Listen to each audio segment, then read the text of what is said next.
Hey everyone, welcome to my channel. Today we are discussing about mandala art. I am going to share some information about mandala. So let's start. First, what is a mandala?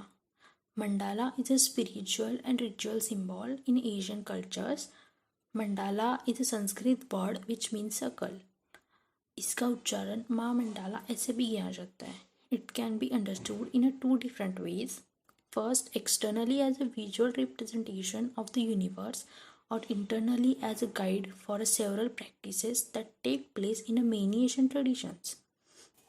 ये एक शक्तिशाली और अध्यात्म का प्रतीक माना जाता है. इसका यूज ध्यान पूजा में किया जाता है. मंडाला को विश्व के महान धर्मों में से बुद्ध धर्म की सेवा में बनाया गया था. मंडाला को भारत, जापान, चाइना, नेपाल, भूटान यहाँ 4th सेंचुरी से यूज़ किया जा रहा है.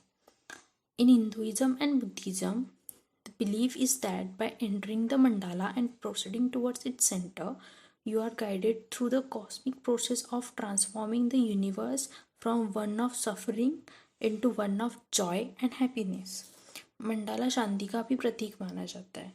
इसका उपयोग मेडिटेशन के लिए किया जाता है. यह आपकी एकाग्रता यानी फोकसिंग पावर को इंक्रीज करता है. सो ये थी शॉर्ट इन्फॉर्मेशन अबाउट मंडाला.